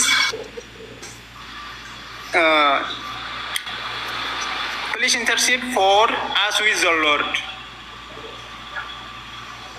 ዱ ኖት ዩ ሲ ዋት ስቴት ዊ አር። ምን ማለት ነው? እባክህን ቀጥል። ነፍሲ እንዳላለ አላለም ብለሃል። እንዳለ ላሳየህ ነው። አሁን ስለሌላው ርዕስ በኋላ እናወራለን። ስለሌላው ጉዳይ ነፍሲ እንዳለ ልናሳየህ ነው። ሂድ እኮ እሱን ቀጥታ ኮፒ አድርገህ ተርጉም። እኔ እኮ ስላገኝ ነው አማርኛው። አንተም ቀጥታ ብናነበው ደስ ይለኛል። ያው ባጭሩ ያው እና እዚህ ጋር ያው ራሱ ዒሳ ነፍሲ ያለበት ያው ልክ ሙሴ ነፍሲ እንዳለ እዚህ ጋር ማይሰልፍ ይላል አይደለ? ያው ዒሳ ማይሰልፍ ብሎላል። ጀሰስ ዊል ኖት ሜንሽን ኖት እኮ ይላል። ኖት ሜንሽን ኤኒሲን ምንም ኃጢአት አልሰራም ይላል። ስር ላይ እየው ቀጥል እኮ ነፍሲ እንዳለ እንድናሳየህ ነው። ሂድ አላለም ጀሰስ ያውና እዚህ ጋር የሰው እንዴ ሜንሽን ኤኒሲ በት ዊል ሰይ አለ። ግን ምን አለ? ማይሰልፍ ምንም ኃጢአት ያልሰሩም ብላን ሌሎቹ ሰርተው ያው ነገር ነፍሲ ያላለም ስላልክ ይሄን ጨርስ ብዬ ነው ብሏል። አላለም ጀሰስ ዊል ኖት ሜንሽን ኤኒሲን እያለ እኮ ነው እንዴ በፈጣሪ ስም። አሁን ስለሱ እናወራለን። ወለም የዝክሩ ዘንበን ወይም ስህተትን አላነሳም ስለሚለው እናወራለን አልኩ። ግን አንተ ምን አልከኝ ቅድም? እዚህ ቦታ ላይ ነፍሲ አላለም እሱ ወይንም ነፍሴን አላለም እንደ ሌሎች ነቢያቶች ስላልክ ብለዋል የሚለውን አረጋግጠና ከዚያ በኋላ እንሄዳለን። ከዚያ ምን አለ? በት ዊል ሳይ ማይሰልፍ አላለ ብሏል አላለም? ኦኬ ብሏል። ልስማማልሽ በዚህ ልስማማልህ አይደለም። ያው የለም ያልከው አገኘው አይደለ? እዚህ ጋር ነፍሲ ብሏል አይደል? እንደ ሌሎቹ ነቢያት የእኔ እኮ ነፍሴን ጥያቄ እኮ እሱ አይደለም የነበረው። እሱ ነው ጥያቄ። አሁን ጥያቄ ልትቀይር ነው? ወጣት አይደለ? ትልቅ ሰው አይደለ? እዚሁ ልሽውድ እና ይልባይ ጥያቄው ምን ነበር? ነፍሲ ነፍሲ ብለዋል ሌሎቹ፣ እሱ ግን አላለም ብለህን ነበር። እሱ አይደለም ጥያቄ ያለውን ነገር የሸውድህ አይደለም ነው ኃጢአትን አልሰራም። አሁንም እኮ ነፍሴ ነፍሴ የሚለው እኮ ኢሳ ያለውን በቀጥታ በአማርኛ ተርጉማ አሳየኝ እያልኩ ነበር። አላሳየኝም። በቃ ላሳየሽ፣ ችግር የለውም። ነፍሲ ነፍሲ ያለበት ጭራሽ እንግሊዝኛ ይችላል ስትለላ ነበር እንዴ? እሺ ችግር የለውም። ኦኬ ችግር የለውም። ችግር የለውም። ናሽና ከዛ በኋላ ነፍሲ ነፍሲ ካለ በኋላ ወደ ሙሐመድ ጋር ሂዱ ሲላቸው ደግሞ በዛ የምንድታየው ላሳየሽ ጊዜ። አሁን ወደ አማርኛ እንቀይረው። እዚህ ጋር ዒሳ ምን እንዳለ ኮፒ እናድርጋ። ሙሉ የአማርኛውን ነው የሚፈልገው።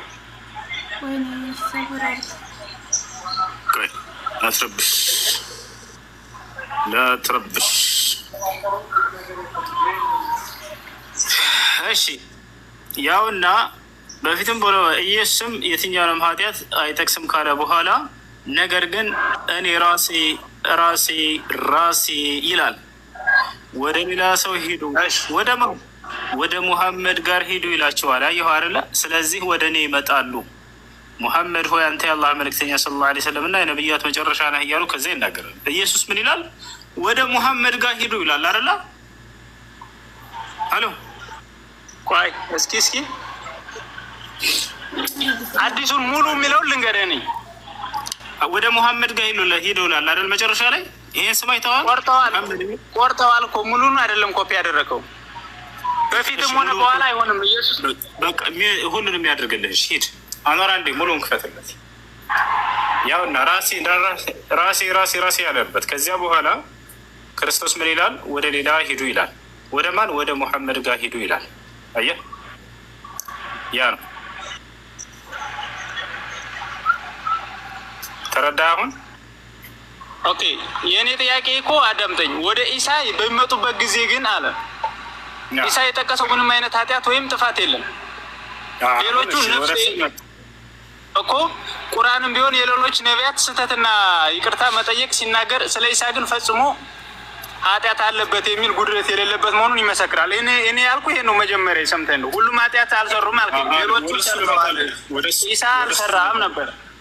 ኢሳ ኃጢአት አልሰራም ይላል። አትዋሽ። አሁንም ኢሳ ኃጢአት አልሰራም ይላል ሐዲሱ ላይ። ኢሳ ፈጽሞ ኃጢአት የሌለበት ጉድለት የሌለበት ነው ይላል። ነው ኢሳ ኃጢአት አልሰራም ይላል እዚያ ላይ አሁን ሐዲስ ላይ። እኔ ያልኩ ይሄን አዲስ የጠቀስኩልህ ሁሉም ነቢያት ኃጢአት አይሰሩም ስላልከኝ ነው። ተናግረሃል መጀመሪያ ላይ ይሄንን እንደሰሩ እኮ ይላል ወይ አንተ ያልከው አይልም እያልኩ ነው ባጭሩ። አይልም። እሺ ኃጢአት አልሰራም አይልም። ኃጢአትን አልጠቀሰም ነው የሚለው። ወለም የዝኩር ዘንበን ይላል። በአማርኛውም ማሳየን አልጠቀሰም። ቶታል አይደል? ስህተትን አልጠቀሰም ነው የሚለው እንጂ ኃጢአትን አልሰራም የሚል ቃል የለም። አይደለም ኃጢአት አልባ ጉድለት የሌለበት እንጂ ኃጢአትን በፈጣሪ ወይ ነው እናሳይ። አልጠቀሰም ነው የሚለው። ያውና እሺ ኃጢአትን አልጠቀሰም የሚለው አንዴ ከታች አድርግለት። የዒሳ ላይ እሱ ሄደ ስ ላ የዒሳ ላይ ሄድ። ይኸው ኃጢአትን አይጠቅስም ይታያል። ያው ኢየሱስ ምንም ኃጢአትን አይጠቅስም ነው የሚለው። ነገር ግን ሂዱ ይላል። ስለዚህ ወደ እኔ ይመጣሉ። መሐመድም አንተ ያለህ መልእክተኛ ወደ ይቅር ይለዋል ምናምን። ኃጢአትን አልጠቀሰም ማለት አይጠቅስም ማለት ምን ማለት ነው? እሺ በቃ አልተናገርም ማለት ነው። ይሄ ስህተት አለብኝ ብሎ ሌሎቹ ሲናገሩ ያ ስህተት ይባላል። እሱ በነገራችን ላይ ስህተትና ኃጢአት ወንጀል የተለያዩ ነገር ናቸው። እንዳጠቃላይ ግን እዚህ ጋር ሰርቷን አልሰራም። እንደ እስልምና ኢሳ ኃጢአት ሰርቶ አልሰራም። እንደኛ አስተምህሮ ማንም ነብይ ኃጢአትን ስህተትን አያደርጉም። ማን ነው ኃጢአትን አያደርጉም? እነሱ አላህ በቁርአን ላይ ጠብቋቸዋል። እነሱ እነ ኖህ እነ ሙሴ ያሉት ምንድን ነው? ስለሰሩት ስህተት ተናገሩ እኮ ነው የሚለው እኮ። ምን አለ መሰለህ ኃጢአት ብሎ ማለት ትርጉምን መጀመሪያ አሁን ማወቅ አለብን እንድትረዳ ዘንድ። የእነ ሙሴ ራሱ ኃጢአት እንዳልሆነ ማለት ነው። ኃጢአት ማለት ትርጉሙ ምን ማለት ነው ታውቃለህ? እንገርህ አታውቀውም? ራሱ ተናገረ እኮ ኃጢአትን ስለ ኃጢአቱ ተናገረ እኮ አለ እኮ። ምን እንደሰራ እኔ አላውቅም። ይሄ ነው ልልህ አልችልም። ሳታውቅ ነው እንዴ? ለዛ እኮ ነው ኃጢአት እንዳልሆነ ትረዳ ነበር። ይዛል ኖህ ገብተዋል። ያን የጥፋት ውሃ ያንን በእንትን ከሃዲያኖች ላይ እንዲመጣ ጸሎት ነው ያደረገው። ኃጢአት ነው ወይ ያደረገው? ለኃጢአት አይደለም። እሱ ኃጢአት ማለት ነው ብለናል። አምላክ የከለከለውን ነገር መተላለፍ ነው። ግን እዚያ ቦታ ላይ እነዚህ ነቢያቶች በዚያ ላይ መታገስ ነበረብኝ እያለ ነው እንጂ ኃጢአት አድርጎ አይደለም። ረቢ አኒ መግሉቡን ፈንተሲር አለ። ጌታ ሆይ አለ እኔ ተሸነፍኩኝና በእነዚህ በከሃዲያን ህዝቦች አንተ ተበቀላቸው ከዚህ በኋላ አለ። ያንን ማዕበል አመጣና እንዲጠፋ አደረገ አምላክ። እሺ ያ ነገር ኖህ ኃጢአት አድርጓል ወይ? በዛ ላይ ኃጢአት አይደለም። ኃጢአት ማለት የአምላክን ህግ መተላለፍ ነው። ኃጢአትን ያንን ደግሞ ኖህ በፍጹም አልተላለፈም። የሁሉም ነቢያቶች ብናየው ይሄ ነው። ገብቶሃል አይደለ? ይሄ ነው።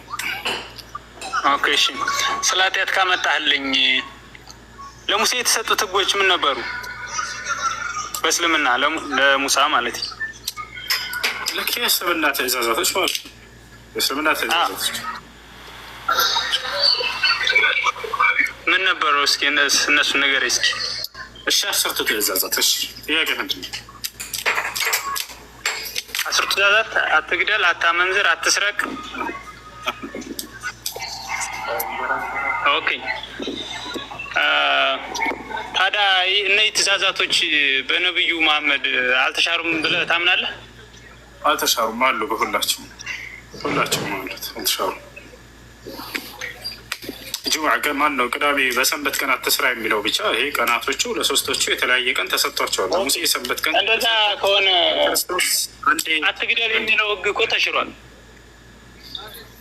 አልተሻረም። አትግደል የሚል ቃል በቃል በቁርአን ላይ ይሄ ህግ እንዳለ ላሳይህ አውጥቼ። ግደል የሚላል እዛም ላይ እኮ ሙሴ ላይ አትግደል እያለ እዛው ግደል የሚል አለ። ግን ምን መሰለህ ላስረዳ። ግደል የሚል በቁርአን ላይ ያለው የሚጋደሉ አካሎችን አስመልክቶ ነው። ወቃቲሉ ፊ ሰቢልላህ አለዚነ ዩቃቲሉነኩም አለ። እነዚያን የሚጋደሏችሁን ከሃዲያን ተጋደሏቸው አለ። ነገር ግን አትግደል የሚለው ምን አይነት መሰለህ? አንዴ ልጨርስ አዳምጥ። አትግደል የሚለው በነቢያት ህግ በቁርአንም ላይ ያለው ንጹሐንን ስለመግደል ነው። አላህ በቁርአን ላይ ወላ ተቅቱሉ ነፍስ አለቲ ሐረመ አላህ አለ። ያችን ያከበርኳትን ንጹሕ ነፍስ እንዳትገሉ እያለ ይናገራል። ሊዋጋ ሊጋደል የመጣ ግን ጅሃድ ቦታ ላይ ወይም ደግሞ ጦርነት ቦታ ላይ ያንን ብትገድል አትግደል ያለውን የአምላክን ስርዓት ከአስር ትእዛዛት አንዱን ተጻረሃል ማለት አይደለም። ገብቶሃል? እዛ ከሆነ እሺ፣ በዚህ አሁን ጥላት እየተዋጋህ ገፍቶ ከመጣ ልክ ነህ ማለት ማንም ሰው ሊያጠቃ ሲመጣ ተፈጥሯዊ መብትን ተጠቅመህ የመከላከል መብት አለ በሚለው በዚህ ተስማማውኝ። አሁን አገኘሽ። ኦኬ፣ የእኔ ጥያቄ ዓለም ሁሉ በአላህና በመለክተኛው እምነት እስከሚሳደር ድረስ ተጋደሏቸው፣ ዘካንም ግብርንም እስከሚሰጡ ድረስ ያ ማለት አሁን ድረስ ይሰራል ማለት ነው። እኛ እስልምናን እና በነብዩ እምነት እስካልተከተልን ድረስ እንድትገሉ ታዟል። ያ ማለት ደግሞ የሙሴን ህግ ይጻረራል ማለት ነው። እንድትገሉ ሳይሆን እንድትጋደሉ በል። እንድትገሉና እንድትጋደሉ የተለያዩ ናቸው። መጋደል ማለት በሁለት አካሎች መካከል የሚደረግ ፋይት ግጥሚያ ነው። ገብቶሃል? ስለዚህ እነዛ የሚጋደሉ ከሆን ምን አይነቶች ነው ታዲያ መጋደል የሚለው ማን ላይ ነው የሚሰራው ከተባለ ሊጋደሏቸው የሚመጡ ከሃዲያኖች ብሎ አላህ ተናገረ። ስለዚህ ሊጋደሉ የሚመጡ አካሎችን እንጂ ሌላን አይደለም። የሚመጡ አይደለም የሚጋደሉ አካሎችን ይላል። የሚጋደሉ መተው እኮ ነው የሚጋደሉ። ቤታቸው ቁጭ ብሎ ጌም እየተጫወተ አይደለም። ገብቶሃል አይደል? የሚጋደሉ አካል የሚጋደሏቸው የሚመጡ ካሉ ተጋደሏቸው አለ ቁርአን። ያ ነው ሊጋደሏቸው አይደለም በአላህ እምነት እስከሚሳደዱ ድረስ ነው የሚለው እኮ። እነዚያን ሰዎች ተጋደሉ ብሏል። እነዚያን ከሃዲያኖችን የምንጋደሉ መቼ መሰለህ? አንደኛ ሄደን ዳዕዋ እናደርጋለን፣ ወደ እስላም ጥሪ እናደርግላቸዋለን። አይ ጥሪ አታደርግም በዚህ ብሎ የሚጋደል ከሆነ የዛኔ እነዚያን ነው የምንጋደላቸው ነው። ስለዚህ መጀመሪያ ጥሪ አድርጋችሁላቸው እምቢ ካሉ ከዚያ በኋላ እንዳውም ግብር ከፍለው በሰላም እንዲኖሩ ፍቀዱላቸው ብሏል ኢስላም። አይ ሁለቱንም አናደርግም፣ እዚህም አታስተምርምም ስለ ኢስላም ግብርም አንከፍላትምም፣ ከዚያ በኋላ እንዋጋለን ካሉ የዛኔ እንጋደላቸዋለን። ያን አስወክተው እንደዛ አይደለም የሚለው እኮ ምንድን ነው? ግብርን ከሰጠው ይተዋቸዋል። ግን እኔ አሁን የክርስቲያን አማኝ ነኝ። ክርስትናን ተቀብዬ ከእስልምና ዝም ብዬ ብቀመጥ ግዴታ በአላህ እምነት እስክሳደር ድረስ ተጋደሏቸው ማለት ምንም ሳልደርስ እኔን ማሳደድ በእምነት ግድ ተቀበል ማለት እንደማለት እኮ ነው። ያን ማስገደድ የለም በእስልምና ወገናችን የለም። አላህ በቁርአን ላይ ላ ኢክራሀ ፊዲን ብሏል። በሃይማኖት ማስገደድ የለም ብሏል። አሁን ያልክ ያለኸው ለምሳሌ ሙስሊሞች አንዲትን ሀገር ተቆጣጥረው እየኖሩ ባሉበት ግብር አልከፍልምም አላምንም ማለት ሰውዬ ችግር የለውም፣ አይመን መብት ነው። ከዚያ በኋላ ግን በዚያች ሀገር ላይ ሲኖር ጊዜ ግብር እየከፈለ ይኖራል። ሙስሊሞችም በዚሁ አንጻር ዘካ የሚባል አለባቸው፣ ያን እየከፈሉ ይኖራሉ። አይ አልከፍልም ካለ የዛኔ ነው የምንዋገው። ገብቶሃል አይደል? ኦኬ። በሃይማኖት ማስገደድ የለም ምን ያልከው ወደማን? በሃይማኖት ማስገደድ የለም። ነቢያት አላህ በቁርአን ላይ ላ ኢክራሀ ፊዲን ብሏል። አሁን አንተ ባነሳህ በዚህ አንጻር ትንሽ ላንሳለህ እስኪ። መልካም። በሃይማኖት ነፃነት አለ በክርስትና ወይስ የለም? ከእግዚአብሔር ውጭ ለሌላ አካል ማምለክ ይቻላል? አሁን አንተ ነፃነት አለ ከክርስትና ብትወጣ ወይስ ነፃነት የለም? ትገደላለህ። ይቻላችሁስ ከማያምኑትና ከሚያምሩ ጋር በሰላም ኑሩ ይላል። ይህ በቃ ይህ ብቻ በቂ ነው። አለኛ ጋር ቆይ መጽሐፍ ቅዱስ ላይ ከእግዚአብሔር ውጭ ለሌላ አካል የሚሰዋ ይገደል ብሏል መጽሐፍ ቅዱስ። ላውጣልህ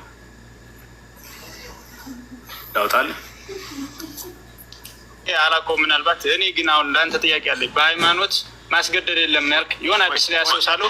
አሁን ባላዩ እነግርሃለሁ። ቆይ አስጨርሰኝ መጀመሪያ ነው። እሱንም ትሰጠኛለህ፣ ችግር የለውም። የለም ስላልክ ማቀጠኛ ሳዳምጥ ዋልኩኝ እኮ። አሁን ደግሞ አዳምጥ እንጂ አንድ ደቂቃ ማዳመጥ ይሰራል እንዴ? ከእግዚአብሔር በቀር ለአንዳች አምላክ የሚሰዋ ፈጽሞ ይጥፋ። ያ ሰላም። ሌላ ቦታ ላይ ምን ይላል? እግዚአብሔር ውጭ ጥፋ የሚለውና ይላል አምላክ ነው። የእናንተም እኮ አይሁዶችና ክርስቲያኖችን አላህ ያጥፋቸው ይላል በቁርአን። ተቀረው አለ በሚገኑስ ነው ይገደል ለማለት ነው። ይጥፋ ነው የሚለው። ይገደል የሚለውን ከየት አመጣው? እና አላሳይ፣ ችግር የለው። ሌላኛው ትርጓሜ ላይ አላሳይ። እዚህ ጋር ይጥፋ ችግር የለው። ለእኔ ጥያቄ አንዳንተ እንጂ ታዲያ እሺ ተጋበል እንጂ ቀስ በል ሰከን በል።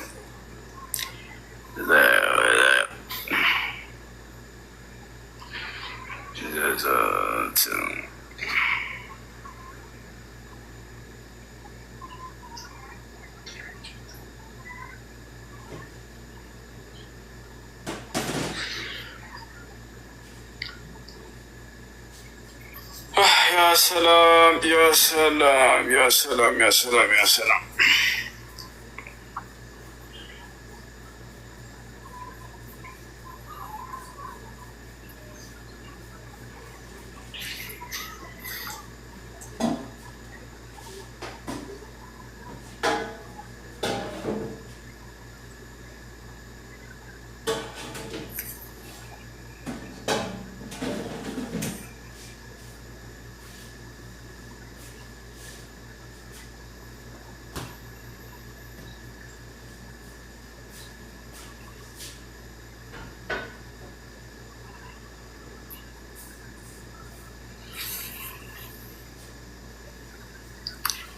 يا سلام.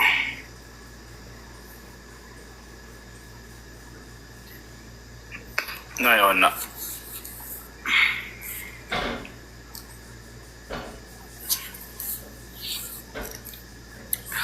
ምን ይላል? የእናትህ ልጅ ወንድምህ ወይንም ወንድ ልጅህ ወይንም ሴት ልጅህ ወይንም በብብትህ ያለች ሚስትህ ወይንም እንደ ነፍስህ ያለ ወዳጅህ በስውር ና ሄደን ከምድር ዳር ጀምሮ እስከ ምድር ዳር ድረስ ወደ አንተ የቀረቡት ከአንተ የሚራቁት አንተን ከበውህ ያሉ አህዛብ ከሚያመልኳቸው አማልክት አንተም አባቶችህም የማታውቋቸው ሌሎች አማልክት እናምልክ ብሎ ቢያስትህ እሺ አትበለው፣ አትስማውም። ዓይንህም አይራራለት፣ አትማረውም፣ አትሸሽገውም። ነገር ግን ፈጽመህ ግደለው። በስካል ነገር ግን ፈጽመህ ግደለው። አይደለ? አሜን ነው። ምንድን ነው ይሄ? እኮ የእናት ልጅ ወይም ወንድም አንበው ድገመው ቆይ እያለ ያለው እኮ አንተ የቀረቡት ለአንበበው መጀመሪያ ከላይ የእናት ልጅ ወይም ወንድምህ ወይም ሴት ልጅ ወይም በብብት ያለች ሚስትህ ወይም አንድ ነፍስህ ያለ ወዳጅ በስውርና ወደ አንተ የቀረቡት ከአንተ የሚራቁትን አታንቀሳቅስብኝ። አንተን ከብበው ያሉ አሕዛብ ከሚያመልኳቸው አማልክት አንተም አባቶችም የማታውቋቸው ሌሎች አማልክት አናመልክም ብሎ እናምልክ ብሎ ያስት እኮ እኮ እናምልክ ብሎት ነው እንጂ እያስገደደው አይደለም እኮ። እናምልክ ብሎ የግዴታ ካስገደደው እኔ አሁን አንተ ገና ነው ጨርሰው አንተም አባቶችን የማታውቃቸውን ያመኑትን እኮ ነው። አንተም አባቶችን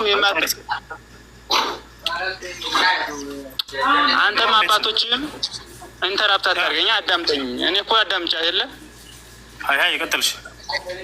አንተም አባቶችን የማታውቃቸውን ሌሎች አማልክት እናምልክ፣ እኔ የማላውቃቸውን እናምልክ ብሎ ቢያስትህ እሺ አትበለው፣ አትስማው። ዓይንህም አይራራለት፣ አትማረውም፣ አትሽሽም። ነገር ግን ፈጽሞ ይሄ በኦሪት ያለ ህግ ነው። አንደኛ ገፍቶ አይደለም ሄደው አንተ መተህ እኔ የማላውቀውን አምልክ ግደለው የምትለው ለምን ዝም አልካት? ግን ፈጽመህ ብለህ ዝም አልክ። ኖ ችግር የለውም። ይሄ ማለቱ አለማለቱ ሳይሆን የእኔ ጥያቄ የነበረው ምንድን ነው ማስገደድና ጋር እያስገደድ አይደለማ እንዴ? ከመጡብህ እኮ ነው እያለ ያለው ከላይ አስገድደህ ከክርስትና ወጣ ግደለውን ቢሆን ልክ ይሆናል እንዴ? ከክርስትና ወጣ ግደለው ተደለ እንዴ? ጠይቀህ አሁን አዳምጥ። ፈጽመህ ግደለው አለ። ለምን ከተባለ አንድ ሰው አሁን ጓደኛ አንተ መጥቶ እንደው እንሂድ ሌላ ማለት እናምልክ ብሎ አንተ ስውር አታዳምጥም እንዴ? እያዳመጥኩ ነው። በስውር መጥቶ አንተ ራሱ ሄደህ ጓደኛህን ሌላ አምላክ እናምልክ ብለህ መስበክ አትችልም። ያንን እሰብካለሁ ካልክ ትገደላለህ። ምን አለ? በስውር ና እናምልክ ብሎ ቢያስትህ አለ። ከዚያስ ግደለው አለ እግዚአብሔር። ቀጥሎ ምን እንደሚል ተመልከት። እርሱን ለመግደል በፊት የአንተ እጅ ከዚያም በኋላ የህዝብ ሁሉ እጅ በላይ ላይ ትሆን አለ። አገዳደሉ ደግሞ አንድ ገድለው በተገላገሏቸው። ለአንደዛ አይደለም፣ አሰቃይተው ነው የሚገሏቸው። እንዴት ከተባለ በድንጋይ ተቀጥቅጠህ ነው የምትገደለው። ቆይ አንድ ጊዜ። ከዚያ ምን ይላል? ከግብፅ ሀገር ከባርነት ቤት ካወጣህ ከአምላክህ ከእግዚአብሔር ሊያረቀህ ወደዋልና እስኪሞት ድረስ በድንጋይ ውገረው። ያገዳደል እንኳን ጥሩ አለው። የጅማ በድንጋይ ተቀጥቅጦ እንደ እባብ ጥቅሱ የሚለው መጀመሪያ እኮ በአንተ አባትና በእናቶች አምላክ ያልሆነውን እናምልክ ቢልህ እኮ ነው እንጂ እኔ ከክርስትና ስወጣ ግደለው አይደለም የሚለው። የሌላ አምላክ ቢልህ ግደለው ነው የሚለው። እያመንኩልህ እኮ ነው። ግን እንደ እስልምና በሸሪያው ህግ አወጣልሃለሁ ጊዜም ከሰጠኝ ቦታው የእምነት ነጻነት እንደሌለ አመንካ። በክርስትና የእምነት ነጻነት በደንብ ነው እንጂ ያለው እስልምና ከክርስትና ሲወጣ እኮ አይደለም ግደለው የሚለው። ሌላ አምላክ እና ምን ብሎ ቢያስገድድህ ግደለው እንደማለት እኮ ነው። ታዲያ ሌላ አምላክ እና አምላክ ማለት ከክርስትና ኢማጂን አሁን አንተ መተህ እስልምናን አምልክ ብትለኝ አላመልክም ብዬ መጋደል እችላለሁ እንደማለት ነው። ስለዚህ አንድ ሰው መጥቶ ወደ ከክርስትና ውጡ ብሎ ቢሰብክ ይህ ሰውዬ ይገደላል አይደለ?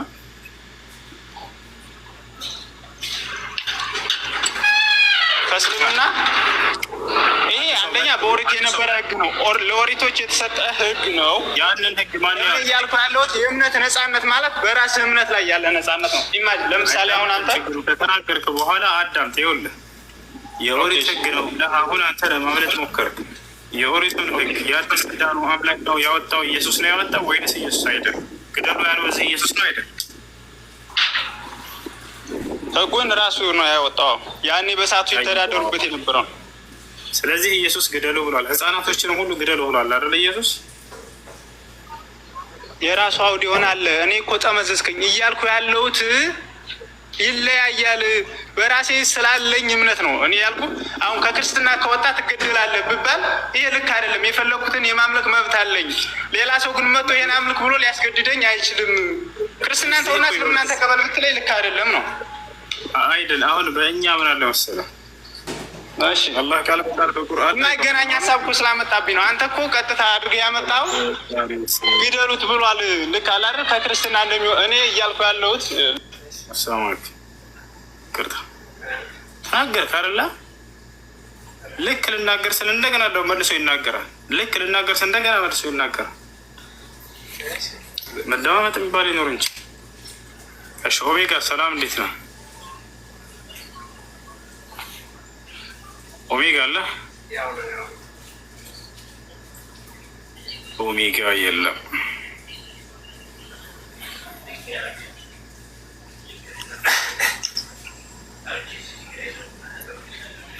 እሺ ሚኪ ጥያቄ አለ?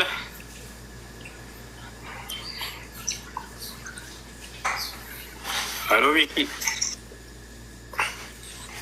አለ ጥያቄ አለ?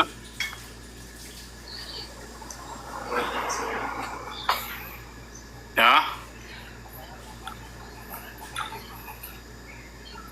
እሺ ሚኪ ኢንተርኔት ይዘገያል መሰለኝ። ሁሱ ይሰማል? ይሰማል። ለምንድን ነው ኢየሱስ ህጻናቶችን ግደሉ ያሉ? ህጻናቶችን ያሉ ሰላም ሱ ለምንድን ነው ግደሉ ያለው?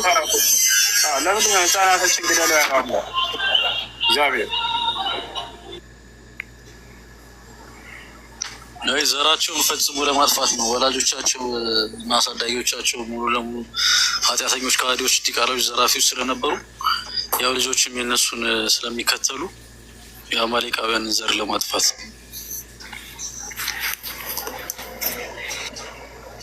አንደኛ እንደዛ አይደለም። በቀልን አስቡ። እግዚአብሔር እየተበቀለ ነው አይደል? ኦሜጋ እዚያ ቦታ ላይ እየተበቀለ ነው እግዚአብሔር አይደል? ምንም ያላጠፉትን ያለ የሚያደርጉ ሰዎች አይደሉም እኮ ምንም አያደርጉም። እንደዚያ በቀል ታውቃለህ? አማሌቃውያን ነው የምናወራው፣ ስለ አማሌቃውያን እዚያ እና አማሌቃውያን እኮ በጣም አደገኛ ጨካኝ ዘራፊዎች ነበሩ እኮ። እነዚያ የመጀመሪያዎቹ ናቸው። ታዲያ እነዚያ የመጀመሪያዎቹ አደረጉ ተብሎ ከስንት ትውልድ በኋላ እንደገና በአባዝ በቅድመ አያቶቻቸው ምክንያት እነዚህ ያለው አንድ አጋጣሚ ዳታ